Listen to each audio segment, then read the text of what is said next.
என்னைக்குமே இந்த திருமணமான ஆண்களை நம்பாதீங்க. சில நாட்களாகவே மாதம்பட்டி ரங்கராஜுக்கும் ஜாய் கிறிசல்டாக்கும் இடையில இருக்க ரிலேஷன்ஷிப் தான் சோசியல் மீடியாவில் பெரிதளவுல பேசப்பட்டு வந்துட்டு இருக்கு. இந்த நிலையில பல செலிபிரிட்டிஸ் இப்போ ரிலேஷன்ஷிப்பை பத்தி நிறைய விஷயங்கள் பேசிட்டு வந்துட்டு இருக்காங்க. அந்த வரிசையில இன்ஸ்டா செலிபிரிட்டியான தனுஜா சிங்கமும் அவங்களுடைய இன்ஸ்டாகிராம் பக்கத்துல ரிலேஷன்ஷிப் பத்தி சில விஷயங்களை வீடியோவா ஷேர் பண்ணிருக்காங்க. அனைவருக்கும் முன்வந்த காலை வணக்கம். நான் உங்கள் தனுஜா. இட்ஸ் மண்டே, உங்க மண்டோடையும் டே. வேலைக்கு கிளம்பிட்டேன். அதுக்கு முன்னாடி உங்ககிட்ட ஒரு விஷயத்த ஷேர் பண்ணலான்னு இருக்கேன். நான் தமிழ் தொலைக்காட்சி பார்ப்பதில்லை. ஸோ அதால் அங்கே என்ன நடக்குது ஏது நடக்குதுன்ற அப்டேட் தெரியாது. ரீல்ஸில் தட்டிகிட்டே போகும்போது வர வீடியோஸ் வச்சு எனக்கு தெரியும் ஓகே இதான் நாட்டில் நடக்குது. இல்லைன்னா யூடியூப்பில் இருக்கக்கூடிய எல்லா தமிழ் சார்ந்த வீடியோஸும் பார்ப்பேன். ஸோ அதால் ஓகே இதெல்லாம் தான் நாட்டில் நடக்குதுன்றதை புரிஞ்சுக்குவேன். இப்போ சமீபமாக ஒரு இஷ்யூ நடக்குது. எனக்கு தலையும் புரியல காலும் புரியல. சிலது ரீல்ஸில் வந்துச்சு, எனக்கு என்னன்னே புரியல.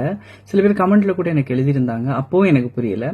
இப்போ ரீசெண்டாக ஒரு ஈவெண்ட்டுக்கு போகும்போது எங்கள் அக்கா அந்த டயலாக்லாம் சொல்லிட்டு இருந்தாங்க. அப்போதான் என்னது இது எனக்கு புரியலன்னு கேட்கும்போது தான் அந்த மாதம்பட்டி ரங்கராஜ் அவர்களோட இஷ்யூ சொன்னாங்க. அப்போ எங்கள் அம்மா சொன்னாங்க குக் வித் கோமாளியில் வந்த அந்த பாய் அப்படின்னு.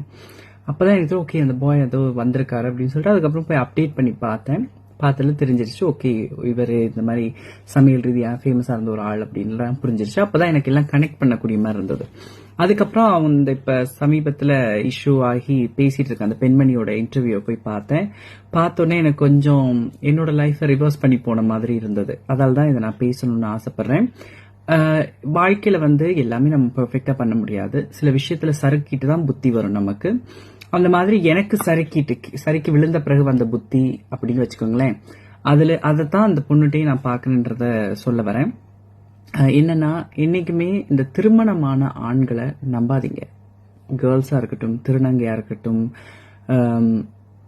தன்பால் ஈட்பாளர்களா இருக்கட்டும், யாரா இருந்தாலுமே இந்த திருமணம் ஆன ஆண்களை நம்பாதீங்க. அவங்க எவ்வளவு பொய்யும் சொல்லலாம், எவ்வளவும் உங்ககிட்ட ஒப்பாரி வைக்கலாம், அவங்க வாழ்க்கை கஷ்டம்னு சொல்லலாம். சேம் பேட்டர்ன் நானும் என் வைஃபும் பேசிக்க மாட்டோம், எனக்கு ஒழுங்கான சாப்பாடு கிடையாது, என்னை யாரும் கண்டுக்கிறது கிடையாது, நான் வாழ்றேனான்னு கூட யாரும் பாக்குறது கிடையாது, என் பணம் தான் அவங்களுக்கு முக்கியமா படுது, என்னை டிவோர்ஸ் பண்ணிட்டும் போக மாட்டாங்க, ஏன்னா என்னோட சொத்து முக்கியம். இதே டைலாக போட்டு குழந்தைக்காக தான் நாங்க ஒன்னா வாழ்ந்துட்டு இருக்கோம். இதே டைலாக போட்டு இதே பேட்டர்ன்ல தான் அவங்க அடுத்த ஒரு துணையை பிடிப்பாங்க.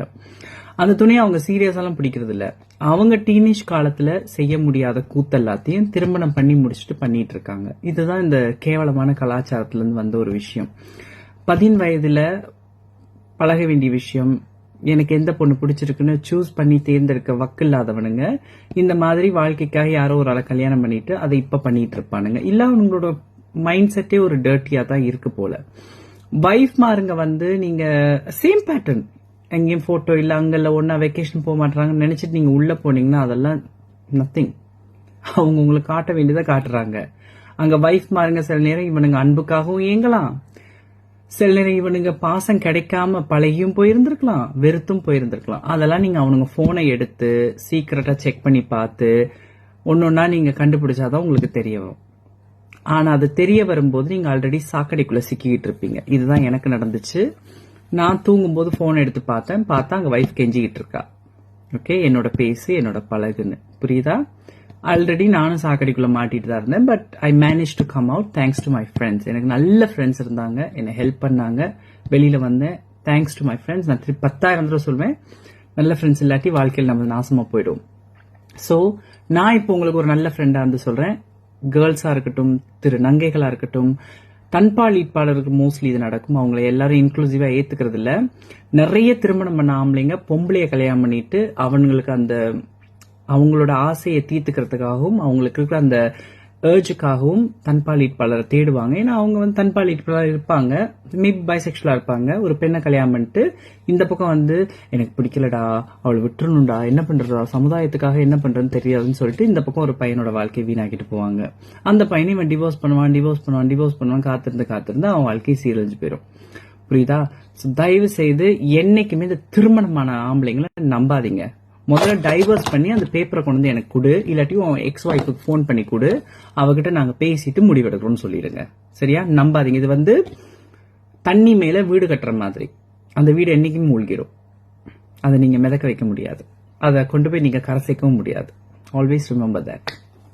நன்றி, வணக்கம். இந்த வீடியோ உங்களுக்கு பிடிச்சிருந்தா லைக் அண்ட் ஷேர் பண்ணுங்க. இந்த வீடியோ பத்தின கருத்துக்களை கமெண்ட்ல சொல்லுங்க. மேலும் இந்த மாதிரியான ட்ரெண்டிங் மற்றும் சினிமா செய்திகள் பார்க்கறதுக்கு நம்மளுடைய GLV ஸ்பாட்லைட் சேனலை சப்ஸ்கிரைப் பண்ணிக்கோங்க.